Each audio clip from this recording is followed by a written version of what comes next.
Assalamualaikum warahmatullahi wabarakatuh.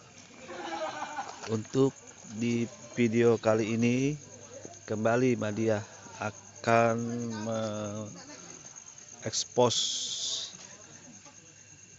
akun yang bernama Tamparagi, di mana sebelumnya dia sudah mengutip ayat Al-Quran surah Al-Baqarah 62 dengan menafsirkan dengan kepalsuan dan pembohongan.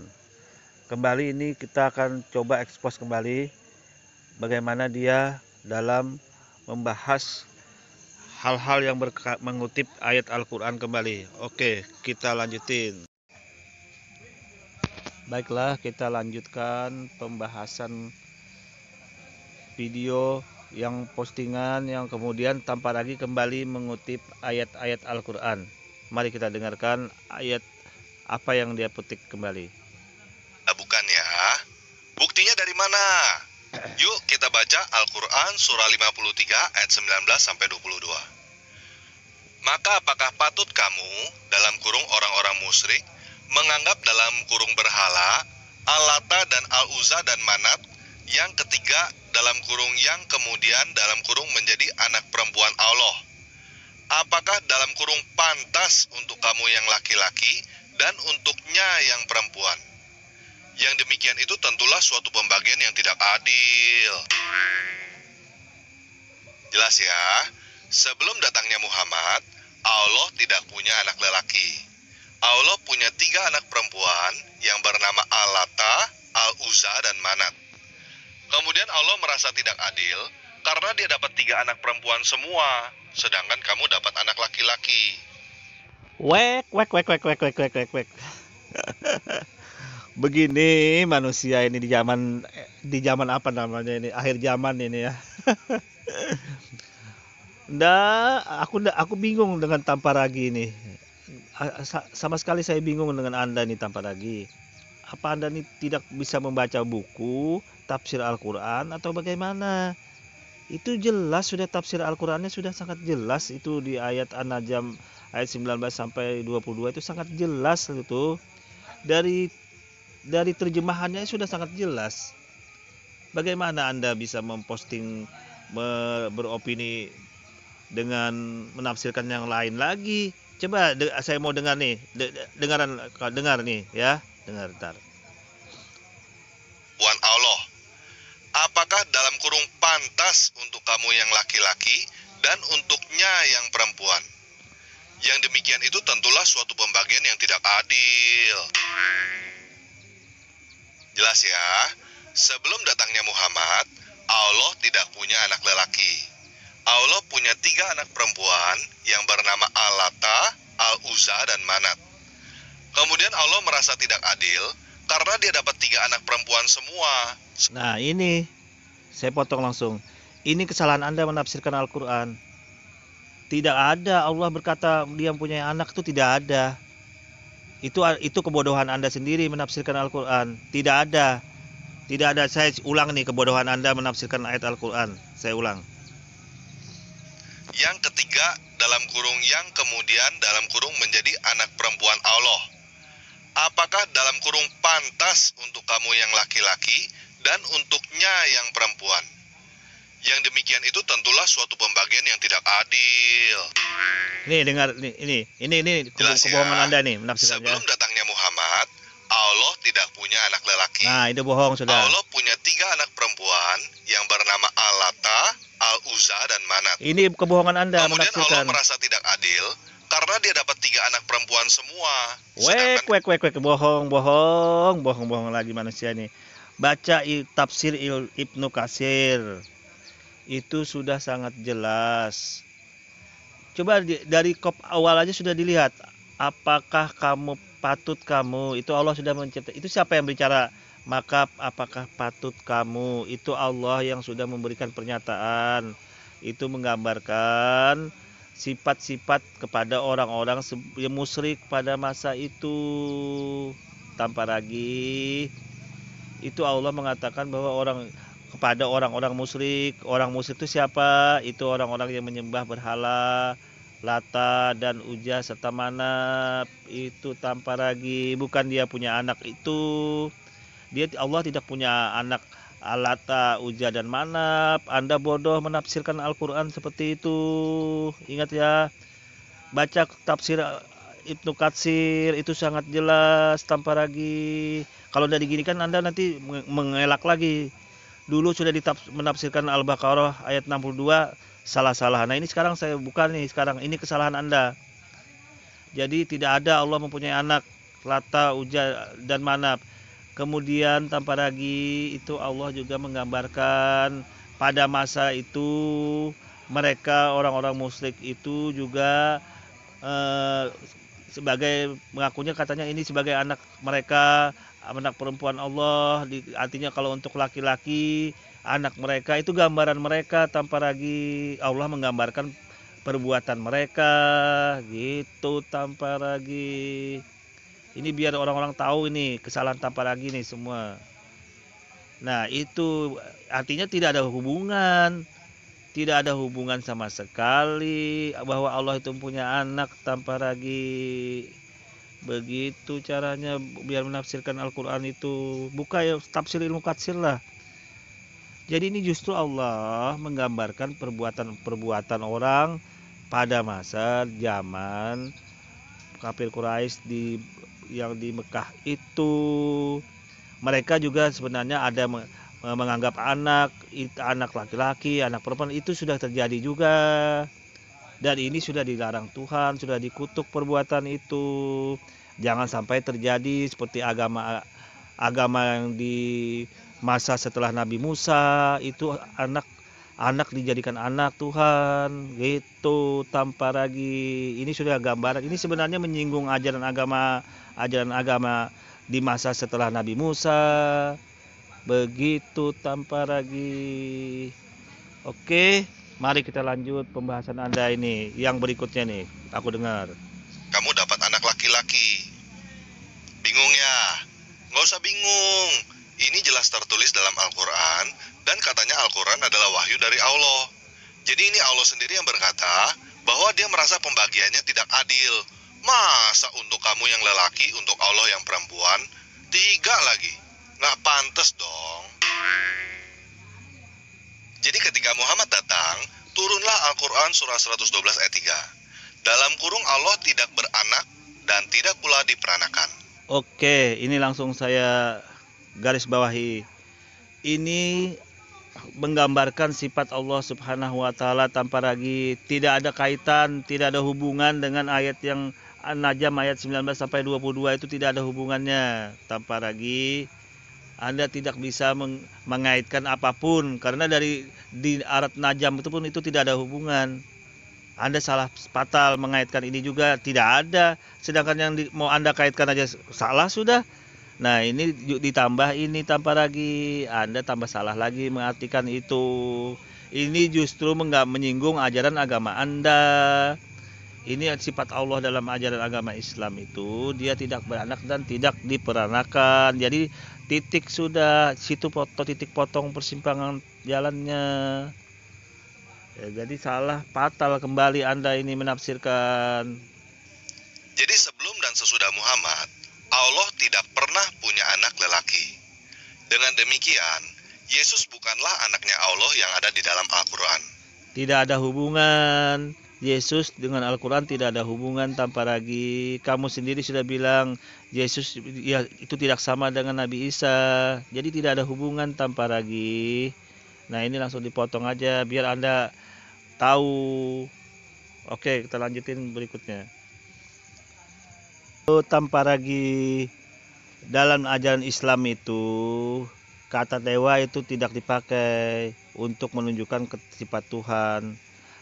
Kalau dalam ajaran Islam itu mending dipakai kata Tuhan. Tuhan itu sifatnya umum gitu loh tanpa ragi. Tuhan itu sifatnya meluas begitu. Jadi kalau misalkan Anda berkata Tuhan Yesus berarti Tuhan Yesus, Tuhan Yahweh, Tuhan Yahweh, Tuhan Allah. Nah, itu yang benar. Malah kalau diartikan dengan kata-kata dewa kembali kan nggak jelas lagi jadinya. Dewa itu malah menunjukkan ke level malaikat. Kalau dewa nggak bisa dijadikan level ke Tuhan. Malah dalam ajaran Islam memandang itu kalau sistem dewa itu malah levelnya itu sistem level ke statusnya sejajar ke jalur malaikat tanpa ragi. Jadi Islam nggak bisa kalau untuk Anda bilangin dewa Allah ya sama lucu, nggak bisa, nggak masuk akal begitu tanpa ragi. Kan sudah ada dikasih dikasih nama sudah, pencipta alam ini namanya Tuhan. Cuma Tuhannya itu masih sifatnya umum tanpa ragi. Kenapa Anda lantas mencari istilah lain? Kalau sudah ada kata yang umum namanya Tuhan itu pencipta seluruh alam itu. Kalau Anda mau khususkan ya Anda tinggal bilang Tuhan Yesus atau Tuhan Allah, Tuhan Yahweh, kan sangat mudah memahaminya. Daripada Anda buat istilah baru tapi orang lucu mendengarnya, ya nggak masuk akal, kan aneh-aneh aja Anda ini. Aneh loh. Coba oke, saya lanjutkan pernyataan Anda nih kembali nih. Tahu, kamu pasti mau bertanya. Kalau pakai kata dewa, jadi sama dengan pengertian Hindu dong. Dewa ada banyak. Bukan itu masalahnya tanpa ragi. Apa sih, apa yang sasaran kamu apa? Menunjukkan tentang Tuhan kan, pencipta alam ini kan? Itu ya Tuhan lah, Tuhan secara umum tapinya. Bagaimana sih Anda ini? Kok bisa merubah-rubah sesuatu yang nggak jelas? Kan nggak jelas ini sifatnya. Akhirnya Anda lucu, Anda ini tanpa lagi lucu. Yes. Kalau kamu sudah berpikiran seperti itu, kamu sudah benar. Ketika menggunakan bahasa Inggris God, ada pertanyaan which God? Dengan menggunakan kata dewa, kamu ada pertanyaan dewa yang mana? Justru kalau kamu menggunakan kata Allah, kamu menjadi tidak bertanya Allah yang mana. Dan pemikiran itu adalah pemikiran yang salah. Justru itu kalau mau Anda membuat umum Sang Pencipta Tuhan itu, Sang Pencipta pencipta langit dan bumi itu, Anda tinggal bilang kata Tuhan tanpa ragi. Tuhan, jangan bilang dewa. Bilang kata Tuhan. Tuhan siapa? Tuhan orang Islam, Tuhan orang agama Kristen, Tuhan agama Hindu. Kan umum jadinya, tambah enak dipahamin. Kalau daripada pemahaman Anda tambah ribet jadinya. Kan tambah ribet dengan kata istilah baru lagi. Itu tambah membuat aneh-aneh lagi nanti. Oke, saya lanjut pernyataan Anda. Sehingga kamu bisa terjerumus dengan berpikir bahwa God yang dimaksud adalah dewa tetangga yang bernama Allah.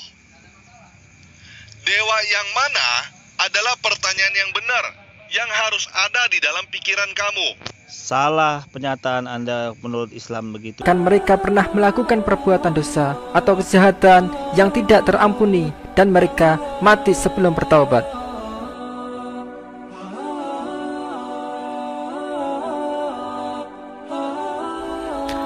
Surga itu sangat luas, hanya Allah yang tahu pastinya.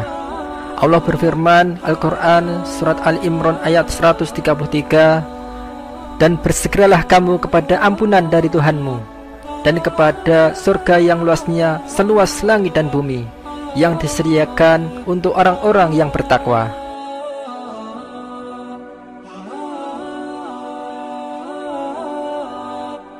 Surga memiliki beberapa nama dan tingkatan. Semakin tinggi tingkatannya, maka kenikmatannya yang dapat didapat juga semakin banyak. Orang akan memasuki surga tergantung dari amalnya. Yang paling tinggi tingkatannya adalah surga Firdaus. Yang pertama, surga Firdaus diciptakan dari emas. Calon penghuninya termaktub dalam Al-Quran surat Al-Mu'minun ayat 1 sampai 11, yaitu orang-orang yang memelihara dan khusyuk dalam salatnya, orang-orang yang menjauhkan diri dari ucapan dan perbuatan yang tiada berguna, orang-orang yang membayar zakat, orang-orang yang menjaga kemaluannya kecuali terhadap istri-istrinya, orang-orang yang memelihara amanat dan menepati janji. Yang kedua adalah surga Aden, diciptakan dari intan putih. Penghuninya adalah orang yang bertakwa kepada Allah Subhanahu wa taala, orang yang beriman dan beramal soleh, orang yang berbuat baik, orang yang sabar, menginfakkan hartanya dan membalas kejahatan dengan kebaikan. Ketiga, surga Naim diciptakan dari perak putih, penghuninya orang yang bertakwa dan beramal soleh. Keempat, surga Ma'wa diciptakan dari jamrud hijau, penghuninya orang yang bertakwa kepada Allah Subhanahu wa taala, orang yang beriman dan beramal soleh, orang yang takut pada kebesaran Allah Subhanahu wa taala dan menahan hawa nafsu buruk. Kelima, surga Darussalam diciptakan dari jakut merah, penghuninya orang yang kuat iman dan Islamnya, memperhatikan ayat-ayat Al-Quran serta mengamalkannya dalam kehidupan sehari-hari karena Allah Subhanahu wa taala. Keenam, surga Darul Maqamah diciptakan dari permata putih, penghuninya orang yang kebaikannya amat banyak dan sangat jarang berbuat salah. 7. Surga Al-Maqamul Amin diciptakan dari emas, penghuninya orang yang keimanannya telah mencapai muttaqin, yakni orang yang benar-benar bertakwa.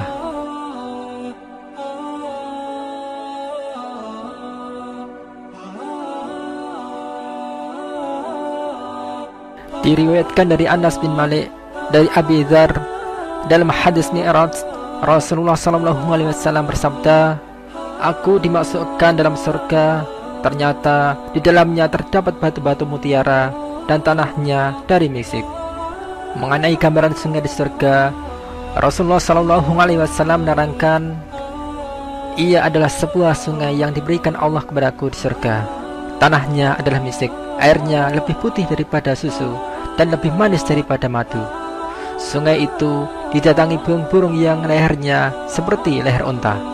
Dan Allah Subhanahu wa taala berfirman, Al-Qur'an surat Muhammad ayat 15, "Apakah perumpamaan penghuni jannah yang dijanjikan kepada orang-orang yang bertakwa, yang di dalamnya ada sungai-sungai dari air yang tiada berubah rasa dan baunya, sungai-sungai dari air susu yang tidak berubah rasanya, sungai-sungai dari air khamar yang lezat rasanya bagi peminumnya, dan sungai-sungai dari madu yang disaring, dan mereka memperoleh di dalamnya segala macam buah-buahan dan ampunan dari Rabb mereka, sama dengan orang yang kekal dalam jahanam dan diberi minuman dengan air yang mendidih sehingga memotong usus-ususnya."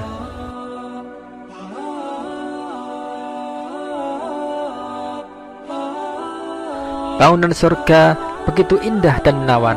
Tidak ada bangunan satupun di dunia ini yang bisa menandingi dan mengunggulinya. Bangunannya terbuat dari emas dan perak, adukannya beraroma kasturi yang sangat harum, kerikilnya terbuat dari mutiara lu'lu dan yakut, serta tanahnya terbuat dari za'faron, seperti tepung putih yang beraroma kasturi.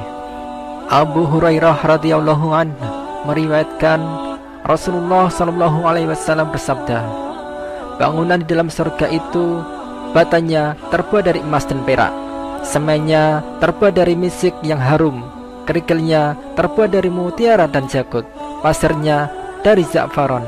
Barang siapa yang masuk ke dalam surga, ia akan merasakan kenikmatan yang tiada putusnya, kekal dan tidak akan mati. Pakaiannya tidak pernah usang, dan masa muda yang tidak pernah tua."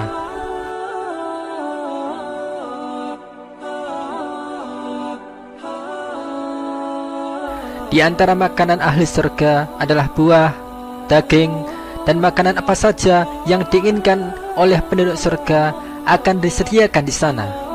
Makanan dan minuman yang mereka makan dan minum akan menjadi sendawa yang baunya wangi. Mereka tidak akan buang air kecil dan besar. Rasulullah SAW bersabda, "Sesungguhnya penghuni surga makan dan minum di dalamnya, mereka tidak meludah, tidak kencing, tidak buang air besar, dan tidak mengeluarkan ingus." Para sahabat berkata, "Kemana sisa makanannya?" Nabi SAW menjawab, "Menjadi sendawa seperti sendawa misik." Allah Subhanahu wa taala berfirman, Al-Qur'an surat Al-Baqarah ayat 15-24, "Mereka berada di atas dipan yang bertahta emas dan permata. seraya bertelekan di atasnya berhadap-hadapan. Mereka dikelilingi oleh anak-anak muda yang tetap muda, dengan membawa gelas, cerek, dan minuman yang diambil dari air yang mengalir. Mereka tidak pening karenanya, dan tidak pula mabuk, dan buah-buahan dari apa yang mereka pilih, dan daging burung dari apa yang mereka inginkan. Dan ada bidadari-bidadari yang bermata jeli, laksana mutiara yang tersimpan baik, sebagai balasan bagi apa yang telah mereka kerjakan. Dan Allah berfirman, Al-Quran surat As-Saffat ayat 45-47, diidarkan kepada mereka gelas yang berisi khamr dari sungai yang mengalir, warnanya putih bersih, sedap rasanya bagi orang-orang yang minum. Tidak ada dalam khamr itu alkohol, dan mereka tiada mabuk karenanya. Kemudian Allah berfirman, Al-Quran surat Muhammad ayat 47, apakah perumpamaan penghuni jannah yang dijanjikan kepada orang-orang yang bertakwa, yang di dalamnya ada sungai-sungai dari air yang tiada berubah rasa dan baunya, sungai-sungai dari air susu yang tidak berubah rasanya, sungai-sungai dari khamr yang lezat rasanya bagi peminumnya, dan sungai-sungai dari madu yang disaring, dan mereka memperoleh di dalamnya segala macam buah-buahan dan ampunan dari Rabb mereka.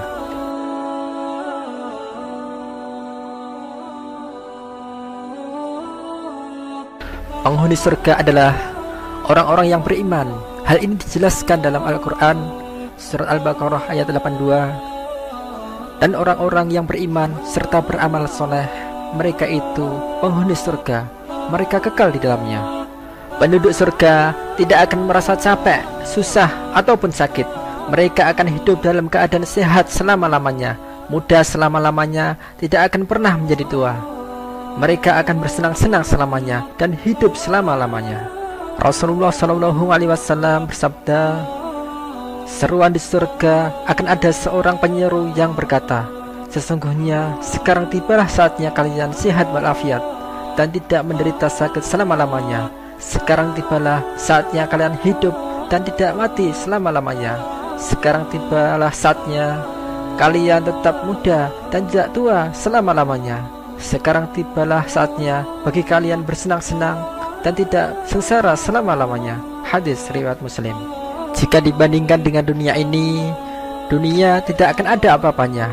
Di dunia ini kita merasakan capek, susah, sakit, tua dan mati. Kesenangannya pun hanya bersifat sementara, tapi di surga akan terbebas dari semua itu.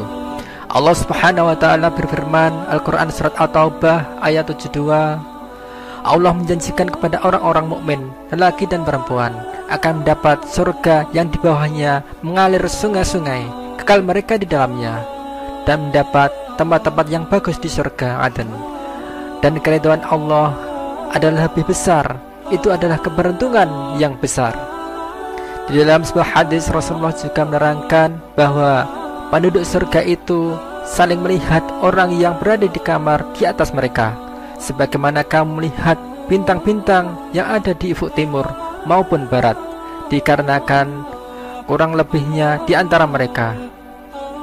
Para sahabat bertanya, ya Rasul, itu adalah tempat para nabi yang tidak akan dicapai kecuali mereka? Nabi SAW menjawab, tidak, demi Tuhan yang diriku dalam kekuasaannya, mereka itu laki-laki yang beriman kepada Allah Subhanahu wa taala dan membenarkan para utusan.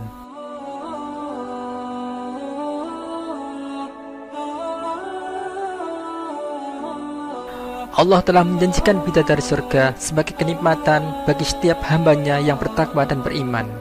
Berikut ciri-ciri bidadari surga. Pertama, wanita yang suci. Bidadari di surga tidak mengalami menstruasi, tidak nifas, tidak buang air kecil, tidak buang air besar, tidak meludah, tidak keluar ingus, dan tidak mengeluarkan kotoran seperti wanita di dunia. Allah berfirman, Al-Quran surat Al-Baqarah ayat 25, dan untuk mereka di dalamnya ada istri-istri yang suci, dan mereka kekal di dalamnya. Selain itu, hatinya suci dari akhlak yang buruk. Lisannya dijaga dari kata-kata yang kotor. Cintanya suci karena hanya tertarik kepada suaminya. Demikian pula pakaiannya suci dari najis dan kotoran. Kedua, cantik lahir batin. Bidadari surga itu baik akhlaknya, lagi cantik warisnya.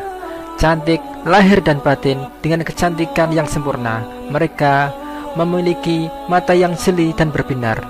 Allah Subhanahu wa taala berfirman Al-Quran surat Ar-Rahman ayat 70, di dalam surga itu ada bidadari-bidadari yang baik-baik lagi cantik-cantik.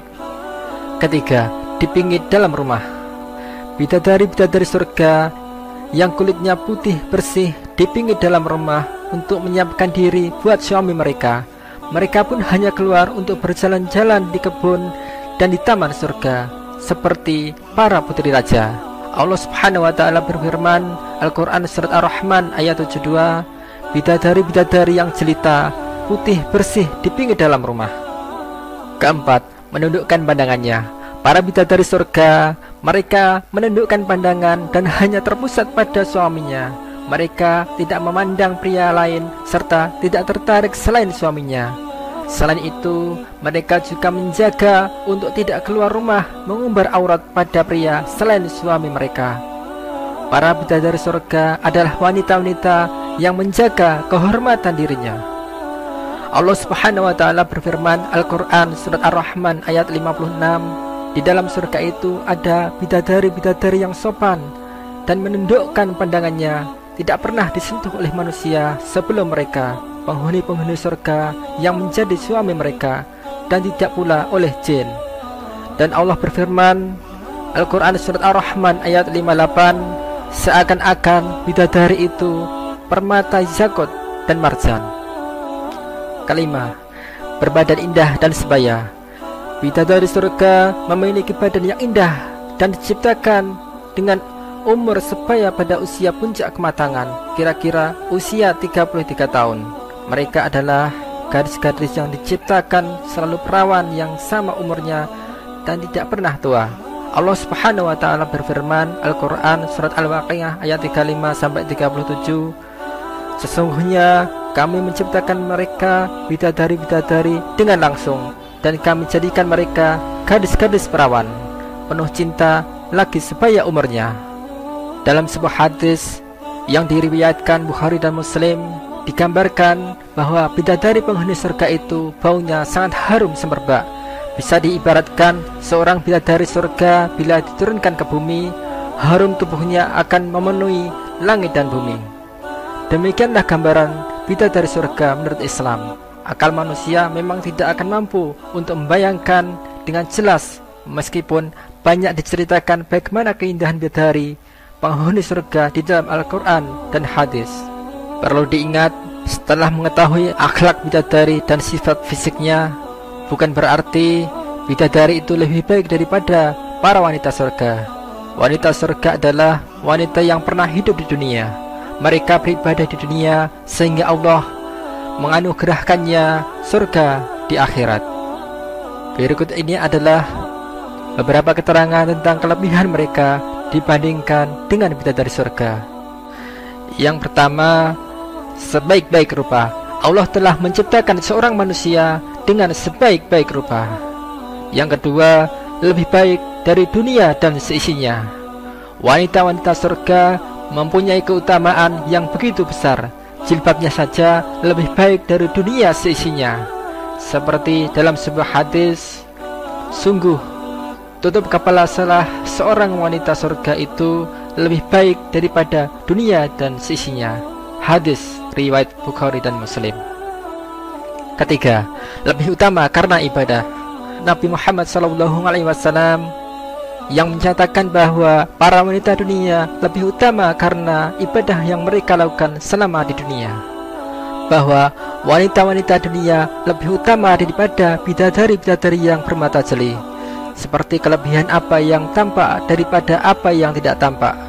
Karena salat mereka, puasa dan ibadah mereka kepada Allah, Allah meletakkan cahaya di wajah mereka. Tubuh mereka adalah kain sutra, kulitnya putih bersih, pakaiannya berwarna hijau, perhiasannya kekuning-kuningan, sanggulnya mutiara, dan sisirnya terbuat dari emas. Mereka berkata, kami hidup abadi dan tidak mati. Kami lemah lembut dan tidak jahat sama sekali. Kami selalu mendampingi dan tidak beranjak sama sekali. Kami ridho dan tidak pernah bersungut-sungut sama sekali. Berbahagialah orang yang memiliki kami, dan kami memilikinya. Sebuah pernyataan indah dari Rasulullah Shallallahu Alaihi Wasallam yang semestinya bisa membuat para wanita dunia berusaha agar bisa menjadi wanita penghuni surga. Sementara gambaran bidadari surga menurut Islam ini juga bisa menjadi motivasi bagi para lelaki untuk menambah keimanan dan ketakwaan kepada Allah Subhanahu wa taala.